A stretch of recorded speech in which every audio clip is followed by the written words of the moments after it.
এই শীতে বিভিন্ন রকমের সবজি দিয়ে মজাদার ভেজিটেবল পাকোড়া তৈরি করে নিলাম।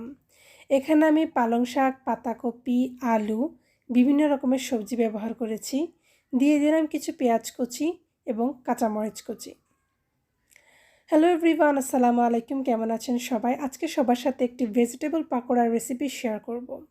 দিয়ে দিলাম স্বাদমতো লবণ এবং কালারের জন্য হালকা একটু হলুদের গুঁড়ো, জিরের গুঁড়ো, ধনিয়া গুঁড়ো এবং দিয়ে দিলাম বেকিং পাউডার এবং 1 টিস্পুন পরিমাণ রসুন বাটা, একটি ডিম।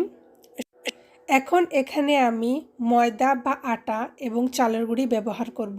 এখানে আমি এক থেকে 2 কাপ পরিমাণ ময়দা এবং 1.5 থেকে 2 কাপ পরিমাণ চালের গুঁড়ি ব্যবহার করেছি। মানে যতটুকু ময়দা বা আটা ব্যবহার করেছি ততটুকু চালের গুঁড়ি দেওয়ার চেষ্টা করেছি।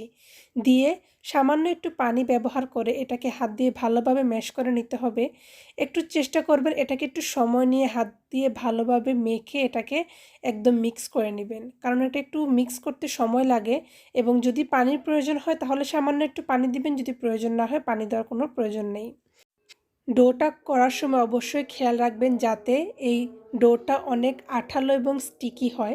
এতে করে কিন্তু আপনার তেলে ফ্রাই করার সময় ডোটা ছড়িয়ে ছিটিয়ে যাবে না।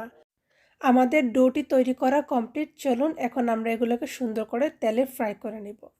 আপনারা চাইলে বিভিন্ন রকম শেপ দিয়ে এটাকে তৈরি করতে পারেন, বল আকারে করতে পারেন, অথবা চামচের সাহায্যে কিন্তু একটি পেঁয়াজির মতো চ্যাপ্টা করে নিয়েও করতে পারেন। এটাকে আমি হাতের সাহায্যে করে নিচ্ছি, এতে করে দেখতে কিন্তু খুবই সুন্দর লাগে, পেঁয়াজির মতো বড়াটা হয়ে যায়। ডুবো তেলে ভাজার চেষ্টা করবেন, এতে করে কিন্তু এটা মচমচে ভাব চলে আসবে। এতে চালের গুঁড়ি দেওয়ার কারণ হচ্ছে পিঠাটা অনেক ক্রিস্পি হয় চালের গুঁড়ি থাকার কারণে, এবং ময়দা বা আটা ব্যবহার করলে এটা কিন্তু খুবই খেতে সফট থাকে। এটাকে ডুবো তেলে কিছুক্ষণ সময় নিয়ে ভালো করে এপিট ওপিট করে ভেজে নেবেন।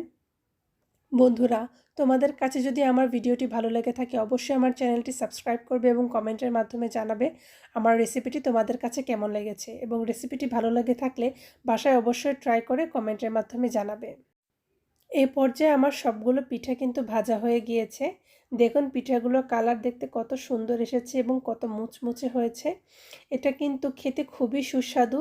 এই শীতে সকল প্রকারের সবজি কিন্তু আমরা বাজারে পেয়ে থাকি। আপনারা চাইলে যে কোনো রকমের সবজি দিয়ে এই ধরনের ভেজিটেবল পাকোড়া তৈরি করে বিকালের নাস্তা হিসেবে খেতে পারেন। ছোট বড় সবাই পছন্দ করবে। সবাই ভালো থাকবেন। আসসালামু আলাইকুম ওয়া রাহমাতুল্লাহ।